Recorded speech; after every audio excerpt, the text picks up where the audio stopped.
Today, a mix of clouds and sun with a high of 84 degrees. When is a child ready for kindergarten? How about first grade? Is it possible that a child is kept out of kindergarten? How about told to repeat kindergarten? How about not ready for first grade? Is it based on birth date? Is it based on readiness? And really, who gets to decide? It's a big controversy right now, and it's growing across the nation. Good morning, I'm Devlin, and today is part of our Great Expectations education commitment here on CAE TV.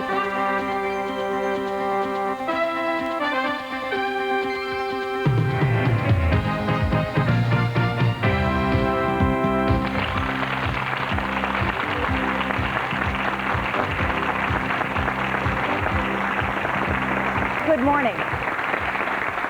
Glad to be back with you. We did an education show some weeks ago, and some of you started calling in and saying, you know, we've got a story to tell you about kindergarten. That, in fact, some children were flunking kindergarten. That seems hard to believe because you think kindergarten is finger painting and taking naps and cookies and learning shapes and colors. But in fact, some children were being told to repeat kindergarten, that they weren't ready for first grade. What does a parent need to know when they're preparing their child for kindergarten, for first grade? Who gets to decide when a child is ready? Are there problems if a child is pushed too soon? Let me introduce Jamie Durso from Slippery Rock. Good morning to you. Good morning. Glad you're with us. You have two sons, correct? Correct. Anthony is how old? 5.5. Okay, and he's going to be going into kindergarten? Yeah, this fall. This fall. Do you have a problem with the way the system now stands? Well, in our school district, they have the pre-registration and then the registration in which the kids have to take an exam. Okay, stop right there. This is what we want to talk about. What's pre-registration? All it is you enroll the child's name and address, you take them to story time 2 different times, and they get used to the library and some of the teachers. That is really all. And then they're familiar with the school when they go back for their registration. Okay. Now, your son, Anthony, missed getting into kindergarten last year by how many weeks? 8 weeks. 8 weeks. Okay, so you kept him at home another? Kept him at home another year. I was the same age as him, and I was able to go to kindergarten, but the school cutoff dates have changed so much. They used to be, I think, the end of December, January 1st. Our school district, every year it's different. August 15th, August 29th, September 1st this year. Okay. So he had to wait. Okay. Now let's talk about what is this test that you referred to? It's called, I believe it's called the Gessel Developmental Awareness Test. Mm-hmm. And it's based on their social skills, developmental skills. Like it will determine if they break it down in different groups. The one, they use an example of a little 5-year-old boy. His vocabulary was of a 6, 7-year-old. His social skills were 4, 5-year-old.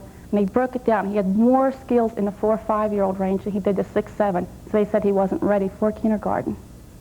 That's how they base it. That's an example. They'll take my son to different parts of the different school and do different testing on him, and then determine if they think he's ready to attend school this year. Even though he only missed by 8 weeks chronologically last year. Right. So they could then make a recommendation that your child is not ready to attend. Right. AJ is very shy. Until he gets to know you, then he never is quiet. So I think that will be against him possibly in 2 weeks when he takes his exam. You're nervous about this. Well, not really. He's very bright. I'm not concerned about him actually passing. I'm concerned about him not talking to people he doesn't know. Mm-hmm. That's just something he's always been like that. But I sense kind of like a mom's test anxiety here. A little. I'm not very good with tests myself. Were you surprised that they test? Yes, none of the other school districts I'm aware of do this. As a matter of fact, I have a cousin whose daughter will go to kindergarten this year. She wants her tested, and they said no, go to a preschool and get her tested first. Mm-hmm. If they would recommend to you that he is not ready, he will go. He will go. I don't want him starting out 7 years old in kindergarten because they want them to go to school anymore. They have to know so much now. I mean, there's a suburban school here in Pittsburgh. The kids come out of kindergarten doing fractions. You know, basic ones, 1/2 plus 1/2. And I think kindergarten has really changed. It's not learning the social skills and the basics anymore. You have to know so much more. Do you feel that the burden has then been placed or shifted to parents? That or the preschools. You know, you really have to teach your children a lot just to get by in kindergarten anymore, or they do flunk out, or they do have a problem in first grade. I don't know, flunking kindergarten. It's a tough concept, isn't it? Let me introduce Joan DiPietro from the South Hills, who's sitting next to you. Your son, Daniel, He turned 6 in kindergarten. In kindergarten. He was 5 and a half when he started. He's now in 2nd grade. He's 8 years old. And I have a similar experience in that when he went to kindergarten, the emphasis was very much on socializing the child, making sure that they were ready for first grade in terms of being social enough and sharing and that sort of thing. What I found happened to him was that he left kindergarten and went to first grade and didn't know all of his alphabet and wasn't able to really know all of his letter sounds. And when he went to first grade, he wasn't academically ready for first grade, in my opinion. Very social, loved school, loved nursery school and kindergarten, loved to go, but he fell behind very quickly in first grade. He came home from school when he was only a month into first grade, and he was very upset, and he said, "Mommy, I'm stupid." He says, "All I know how to do is play." And I was just devastated. I mean, I've done everything to try and make him feel good about himself, and the last thing you want them to do is to blame themselves. So of course right away I went up to school and talked to his teacher, and she was wonderful. He's been very fortunate. He's had very good teachers this year and last, and they've helped him along a lot. But I really wasn't advised as to what he needed to know for first grade. If someone had told me he needs to know all his letters and his letter sounds, he needs to be able to recognize a number system up to 20 or whatever.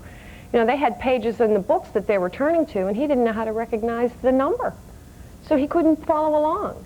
And unfortunately, he tended to blame himself, which I think is the worst thing, when it really wasn't his fault. So we've done to do a lot of rebuilding now in terms of having him experience some success in school. He's fortunately doing very well. Like I said, his last 2 teachers have been wonderful, and I hired a tutor for the summer between 1st and 2nd grade to come in so that the summer wouldn't go by and he would not, you know, forget a lot of things that he had already learned, just to try and get him to where he could compete with some of the other kids.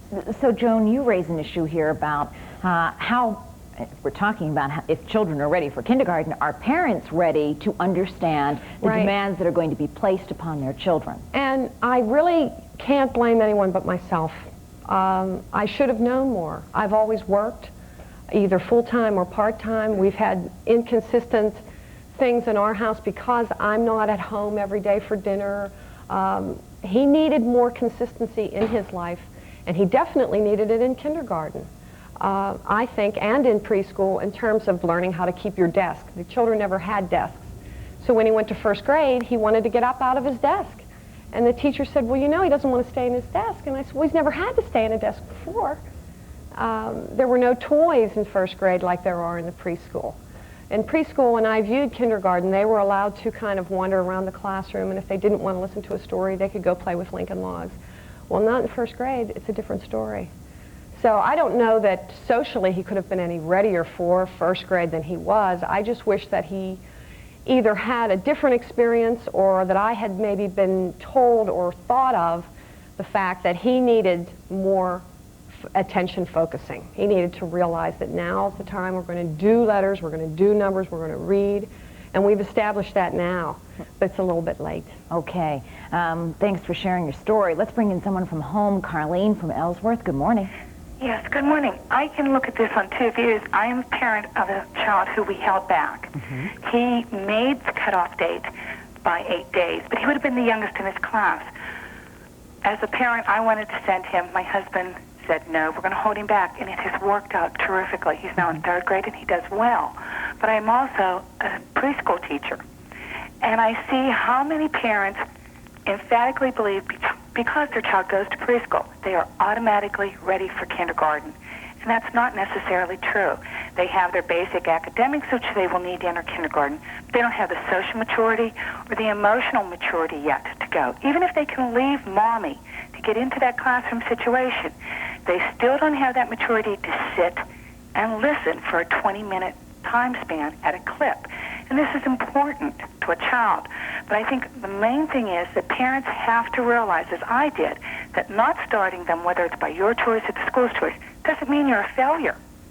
It means you get an extra year of quality time with your child to work with them. And I think that's how you have to look at it. You're being given an extra year to help that child out. Anybody want to answer? Thoughts? Well, I think that that's true. I think that some children need that extra time. If you have a child who's very shy, you can't be shy in school. You need to come out of yourself a little bit and be socialized. But I think that you also need to expose them more to keeping track of their own things, making them a little bit more independent, maybe. Lynn from Murraysville, good morning. Well, I'm 30 years old, but back when I was a child, I was born in December, they started me in kindergarten when I was 5 1/2. And I still feel to this day it was a mistake. I mean, they made that happen. My father had to help me every day with my homework because I couldn't grasp it. I feel I'd have been better off if I'd have waited a year. That way, say I was more intelligent, they could have moved me ahead, and that would have psychologically affected me better than, say, pulling me back a grade. But I mean, that's just my opinion based on my own life. I have a 10-month-old son, so I haven't faced this yet, and he's born in May, so I don't have to worry about any of that stuff. But I don't know how you can judge it. It's hard to say, but I just know in my own life, starting me at 5 1/2 was a mistake. I'm not saying that my not doing well was all that caused by that, but I really did study and I did work.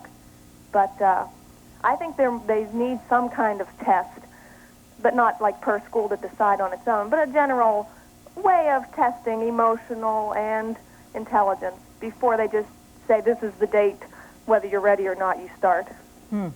Okay, thanks for calling in and thanks for sharing your personal experience. We're going to take a break, and when we come back, we're going to add some folks who are interested in evaluating what is right and what is wrong, who should decide when a child is ready for kindergarten and for first grade, what is best. Back in a moment.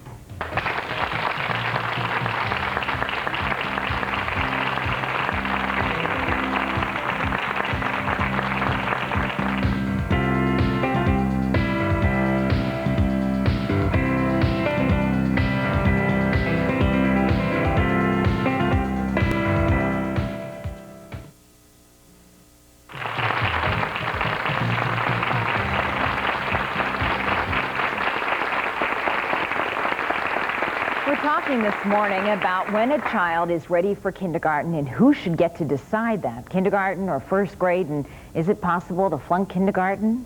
We're going to ask some of the people who are in charge of making some of the decisions. Judy Smizek, who is the president of the Pittsburgh Association of Kindergarten Teachers and teachers in the Pittsburgh school system. Good morning to you. Good morning. Is it possible to flunk kindergarten?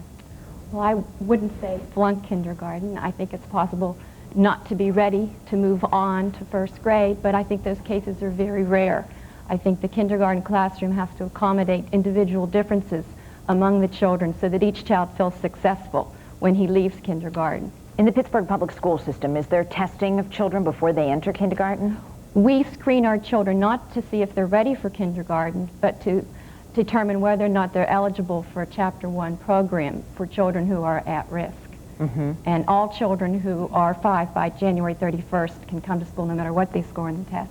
But are parents given a recommendation? Not by the teacher, no. If a parent is concerned, we do have a developmental interview, which we perform at the same time as the screening. And at that developmental interview, parents are asked if they have any questions or concern, and the teacher can alleviate any of their feelings of concern they might have that their child is not ready for school at that time. But most children continue on, and we talk them into bringing them to school that year. Okay, hold on one second. I mean, what is the law in Pennsylvania? Do I understand the law correctly? The law in Pennsylvania states that children who are 5 by January 31st are eligible to come to school. Right here. A few years ago, I had a kindergartner, and he was in a wonderful class with a good teacher. But there was a child who was developmentally unable to do what the rest of the children were doing, and concerns were made by the teacher and the principal, and it was up to the parents, and they kept him in there and The teacher was just told that's what the parents wanted, and it did hold her back from helping the other children in the class. Mm-hmm. Well, you have children all the time who are at different developmental levels, and children who might not be ready still can be accommodated within the kindergarten classroom. Kindergarten's a wonderful year because it is a flexible year, and it's a time of growth and development. And there are children who may not look ready in September to come to school, but they might perform extremely well at the end of that particular year. Children change an awful lot at this early age. When did this testing and screening start?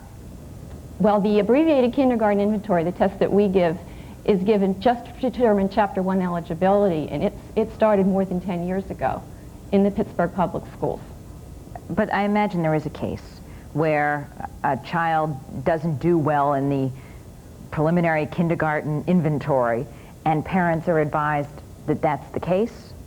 Well, no, then they would receive additional help that year. That child would be considered a little bit at risk, and a paraprofessional would come to that classroom, and this is only in the Pittsburgh Public Schools, and work with that child and help that child catch up in academic skills and socially and emotionally. So parents aren't ever advised, look, this is not a good idea? Not in the Pittsburgh Public Schools, no, not that I know of. Dr. Karen McIntyre sits next to you, Division Director of Early Childhood Education for the Pittsburgh Public Schools. You're in charge of the programs for children aged 3 through 9. So what's the problem now that you see with the way things are set up, or are you happy?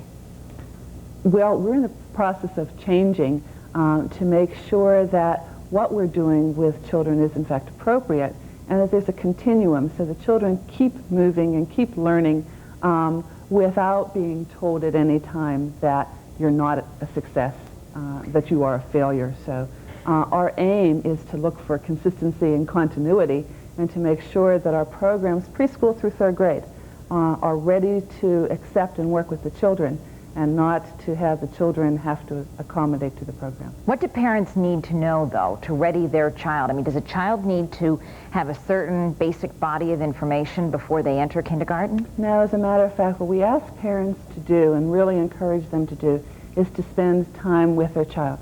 We don't ask for letters to be known or numbers before they come to kindergarten or before they move on to 1st grade. Instead, what we really ask parents to do is to spend time reading to their children, talking with them, providing as many experiences as they possibly can. Again, I'm speaking with the Pittsburgh Public Schools and what we're doing in our programs, and we know it's different in other places, but we're really encouraging that parents place less emphasis on drilling and practicing their children and getting them ready to be ready, and spending more time in terms of letting them be children and then listening and responding and encourage them to speak. Okay, let me bring in someone else from home here. Yvonne from Bethel Park, good morning. Hi. My daughter is just finishing up her 2nd year of preschool, and we were just informed that she may not be ready socially for kindergarten. How old is your daughter? She will be 5 in August. Okay. So she is one of the youngest children in her class. Now, I don't have a problem with this, but my question is, how do I know if these social, quote-unquote, skills are just a personality trait? Is it something that's going to change in a year? Or is she just a shy child? Mm-hmm. You know, I mean, what can I base this on? Are you worried that she could be penalized because of this observation, when in fact it just may be that she is a little shy and retiring? Exactly, and all her friends are going to go to kindergarten, and we have told her that she's going to go to kindergarten, and she has a little neighbor boy across the street that's going to go, and she's going to see him get on the bus every day, you know. I mean, this is going to, you know, and I don't mind holding her back if I'm 100% sure that this will help her. Okay, thanks so much. I think that parents probably know better than most other people when their child is ready or not ready. And to say that a child's not ready on social skills, you really need to ask more specifically, what do they mean? What specific area are they not strong in? And then look at your own child and reflect on your child in terms of how they interact when they're outside. How do they interact with other children in social settings?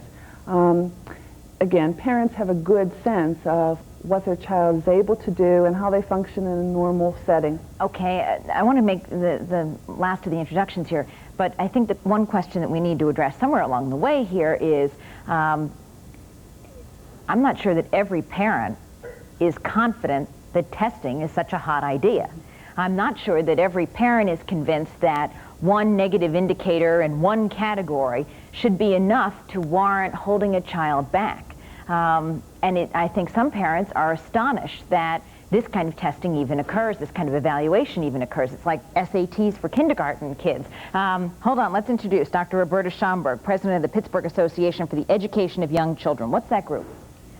The Pittsburgh Association for the Education of Young Children is an organization of professionals who work with children actually from birth until the age of 8. What kind of So we have kindergarten teachers, primary teachers, child care directors, child care teachers, nursery school teachers, infant toddler group What's caregivers. your concern?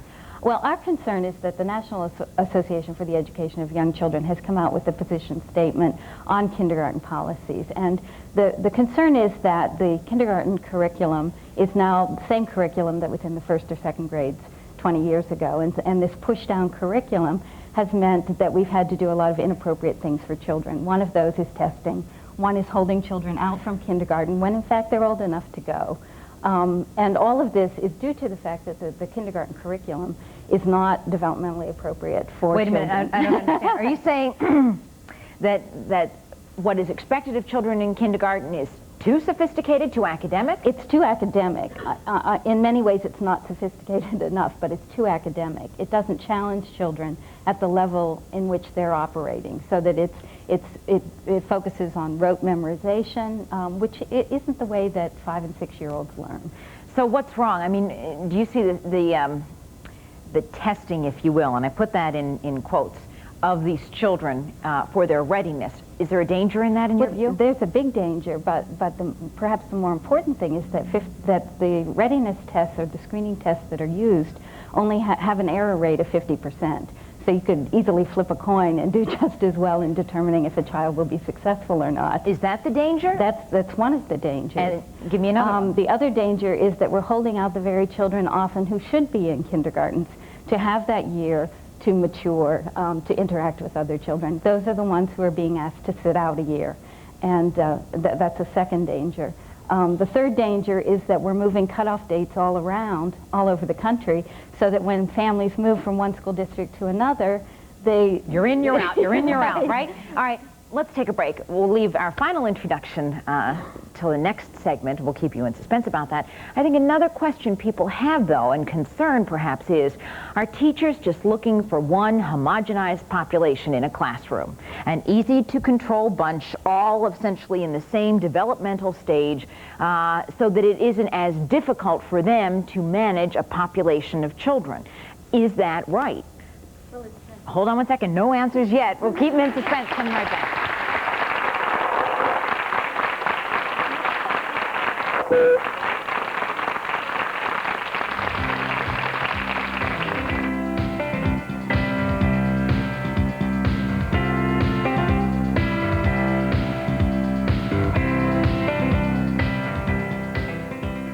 Operation Better Block, building better neighborhoods.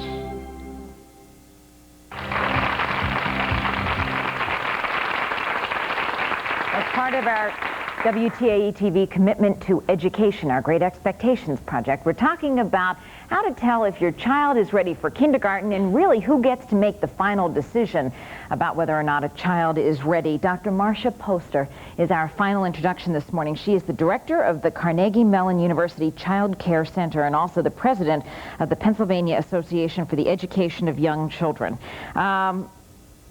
Who should get to make the final decision about whether or not a child is ready? The parents. The parents really know their children best, and when systems are set up to make children not feel as good about themselves as they possibly can feel, then there's something wrong with the system. So give me a for instance of what you see is wrong with the system. When there are so many different cutoff dates that say you are eligible or you're not eligible to go to kindergarten, and there are families that are moving all over the country, that are moving within districts that start out in a kindergarten in one district, and as they move to another district, find out that they're not age eligible. And wait a minute, why is that the case? Let me just stop you here and ask you to explain that.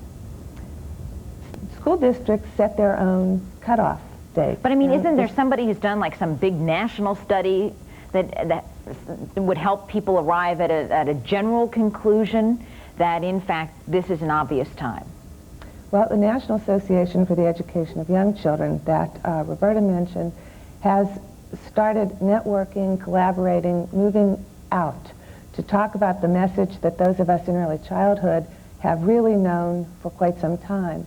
And that's that children need to feel as good about themselves as they possibly can, and in order to be able to become a functioning member of society that can go out, go for a job interview, that can walk into anywhere they possibly go and feel that they are the best person they can possibly be, means that we all need to work together to make that happen.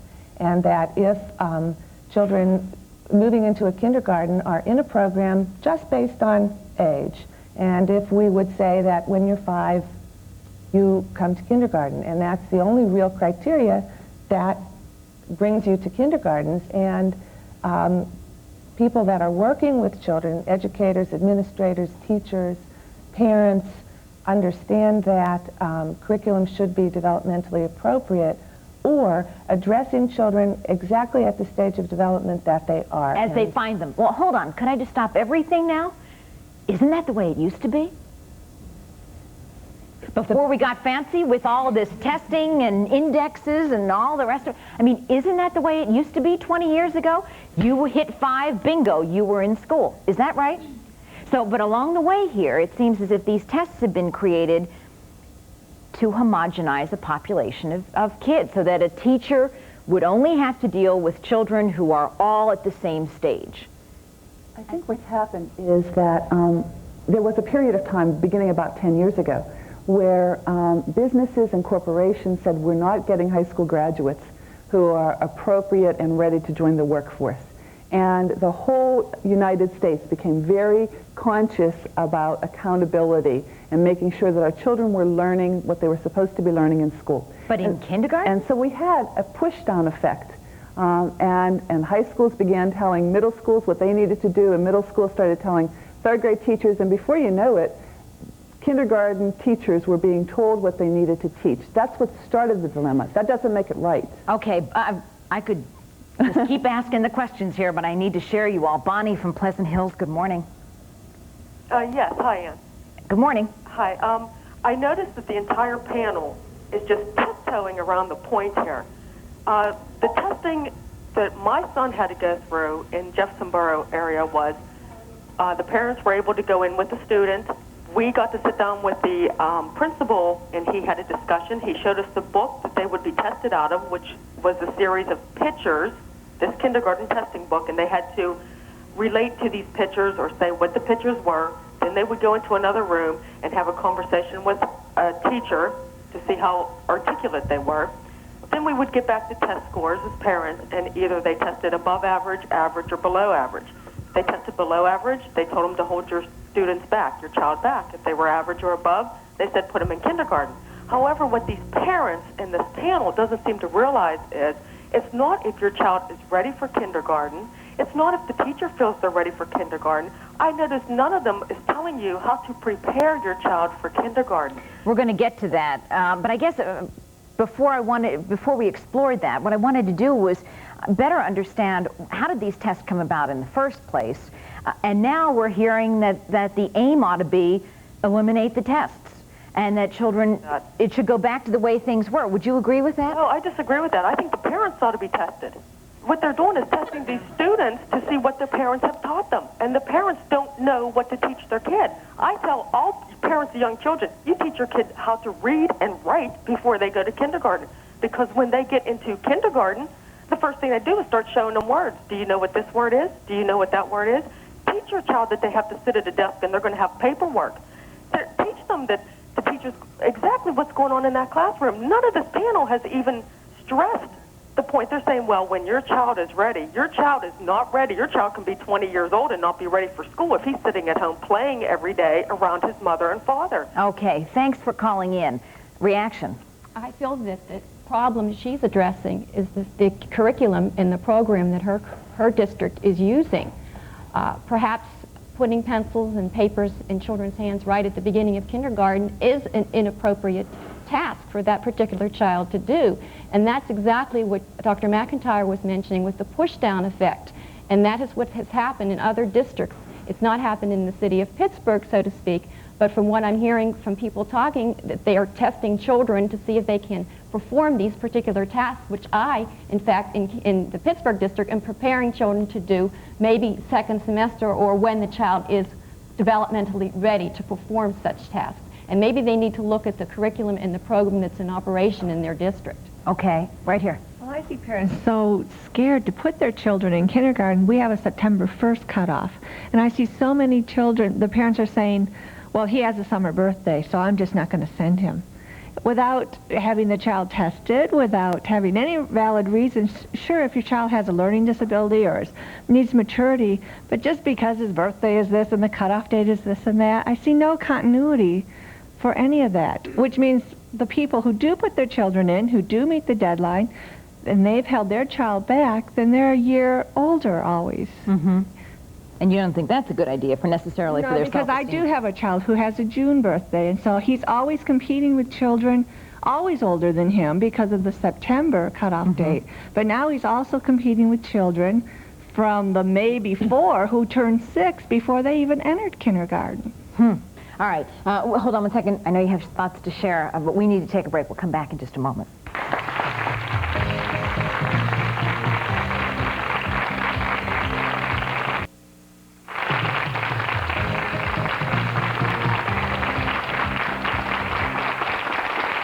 Okay. Before we go back to the phones, some thoughts from the panel here. I guess I have a concern because I feel that what is happening is that parents are being made to feel responsible for their children's learning of letters and numbers and colors and so forth before they go to school. And that's really, that kind of rote learning is more appropriate for 6- and 7-year-olds. And it really isn't a good idea to be drilling 3- and 4-year-olds on these kinds of things. And if parents feel that they have to do that in order to get them ready for kindergarten, then maybe there's something wrong with the kindergarten. There's an article in Parents Magazine a year or so ago that said that 50% of the children who are in kindergartens are unable to handle the curriculum. Now, it seems to me that there's probably something wrong with the curriculum, not that there's something wrong with 50% of the children who are there. I think the thing that I'd like to see parents put their energy and attention to is not worrying about getting their child ready for kindergarten, but working with their school boards to make the curriculum ready for their child. All right, now hold on. To you all say in Pittsburgh, in the public school system, it doesn't happen. There's not that testing where you get a yes, no, or a yay, nay recommendation. But what happens when it's another community where, yes, indeed, the test is done, the recommendation is don't put that child in, and essentially that means the child was not successful in this inventory testing. If your advice to that parent would be what? First of all, I think parents need to know that the Secretary of Education in Pennsylvania has written to all superintendents and told them that it is inappropriate to test a child before school and determine whether that child is to enter kindergarten or not. All right, so stop right there and say that one more time. In plain language, if your school district is actually testing these children and giving a yes-no recommendation, they are violating the policy of the Pennsylvania Department of Education. That's Do I have correct. that right? That's right. Pennsylvania Department of Education has said it is inappropriate to test children. And when did that happen? That memorandum of understanding from the Secretary of Education was circulated in August of this year. Does it mean it's illegal or just inappropriate? Does inappropriate give a little leeway there for a district to continue the testing? School districts in Pennsylvania, as well as in many other states across the nation, make their own decision in the district. But the Secretary of Education guides the thinking of those people. So the bottom line is, if you're a parent and hearing what you just said, and the board and your school district is doing the testing, you should go to the school board. Absolutely, and ask them why. Could you just refuse to have them tested and still enter them? If they can, I mean, state law says what you said, January 31st, they were old enough. kindergarten's not mandatory, and so because kindergarten's not mandatory, school districts tend to take more latitude, and they will say this is not a mandatory program for your child, therefore we're going to tell you what needs to happen, and that's why you need to work with your board and tell them what your expectations are. Right here. So this is for if a child is in kindergarten, in daycare, getting ready to go into kindergarten, and they're testing them to see if they're ready to go into kindergarten. That's not supposed to be? If they're testing them to say that they may or may not enter based on the results of that test alone, it is inappropriate and they should not be doing that. Inappropriate. Now, another recommendation that you make is that parents ought to stand up to their school boards and say what about what's going on in kindergarten? Well, I think they might want to call it to their attention that they have received this letter from the Department of Education saying they ought not to be doing this. Because also, many teachers may not realize that the district has been told not to do it. But also you raised the concern about parents ought to just speak out to their school board and say, look, we don't expect that our children are going to have academic programs in kindergarten. That's right. It's interesting because a lot of school boards and teachers will say that the reason why they're doing this is because parents expect that their children be more academically ready. That parents expect that their children be able to read. But a lot of parents do, regardless of whether you're supposed to just emphasize on socialization or not, which is what, with my first child, I was told by my pediatrician to do. Don't teach him at home. The fact remains that a lot of parents do, and the kids in second grade, who my son go to school with now, that are really moving ahead and really making progress are the kids who, in my opinion, learned at home. And they are moving further ahead, and my child's now lagging behind because he didn't have that. Had someone told me, I'd give him whatever I could. But I think it has more to do with the fact that you're spending time with your child. We know, the research shows that if you read to your child every single day, from the time they're toddlers, that child is going to be a good reader. And that's a better approach than drilling them. I guess what I'm saying is, yes, spend time with your child, but spend time reading to your children. You need to know what's expected. Right. You need to know when you have a child who leaves kindergarten and goes to first grade, you need to know that he's really ready to go there. Okay, hold on one second. But I think what you're saying is, wait a minute, we ought to take a new look at the way things are happening in kindergarten and maybe go back to the old way of it's finger painting, it's social skills, and leave the studying and the homework and the test papers for first grade, the way it used to be. And it doesn't even just stop with kindergarten, because I think first grades have become inappropriate too. Ooh, hold on one second. Coming right back in just a moment.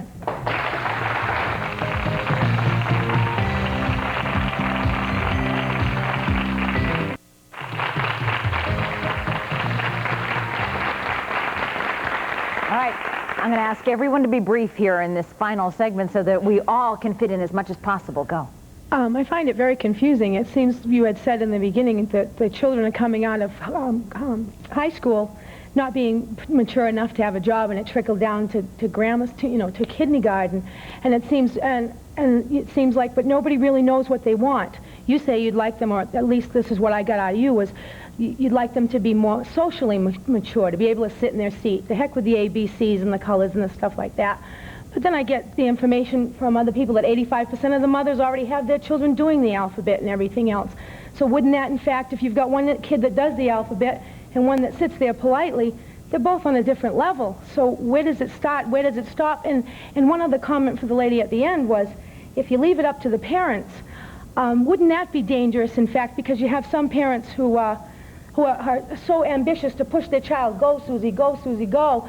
Wouldn't that be harmful if, in fact, the child needed to be home? Got it. Go. We need to have a whole public awareness campaign about how children birth to 8 learn, and how children learn those in early childhood and in traditional nursery school settings from years back understand. And those who are kindergarten, first, second, third grade teachers in school systems where they're being asked to produce products in children that they are not really age ready to do, means that the children aren't becoming independent thinkers. They haven't been involved in child-initiated activities where I always think about when Sandy, our kindergarten teacher, teaches time. We happen to have the luxury, because our staff-child ratio is just so wonderful, that as she teaches time, the children go out and they take pictures of clocks, and by the time they get back from their field trip, they have expanded upon the idea of time. They haven't just been in a seat looking at a clock and playing with hands. They've seen how time moves through the day, and when you can expand upon activities and when you can integrate children's learning, they learn. Debbie from McCandless, good morning. Hi. In the North Allegheny School District, they come right out and tell you that if your child has a summer birthday, to hold him back. And now what's happening is we have 6 and in some cases 7-year-olds competing with 5-year-olds. I believe that the problem lies there. We have people holding their kids back because they believe it will give them some sort of advantage. Also, a lot of people are saying to talk to your school board. Have you ever tried to talk to a school board? That's a whole other show. Okay, thanks for calling in. Response to that?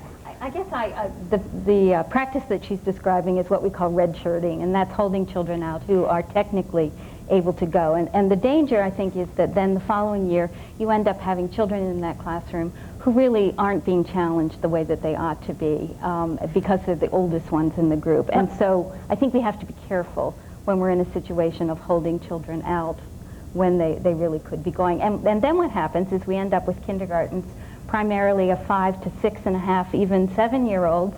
And how then can we have an appropriate kindergarten when we have children who should be in first grade? All right, let me ask you something else. I've also heard the phenomenon that some parents actually hold their children out so they'll be better athletes by the time they're in high school. Sure. Which is where that's true, isn't it? Yes, absolutely. They hold them out so that they'll be really impressive, either athletically or academically. Danger in that? There's a lot of danger in that, in the sense that we're placing one aspect of that child's growth and development above another.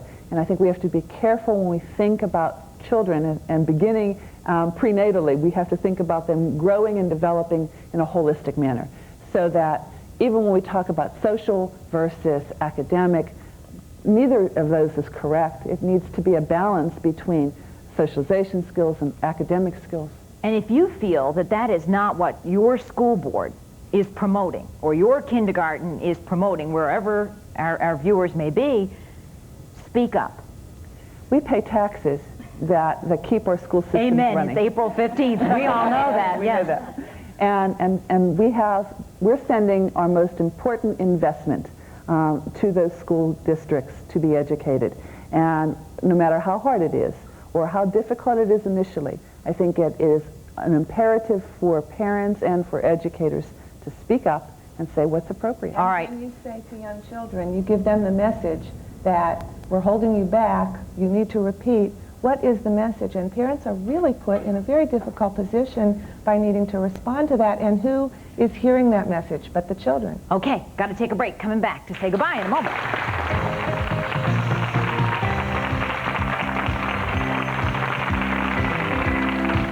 All right, in the remaining seconds, the tip to speak up to your school board if you're a parent of a kindergartner and you're upset. What you have to do is to find other parents who have similar concerns and go as a group, form organizations.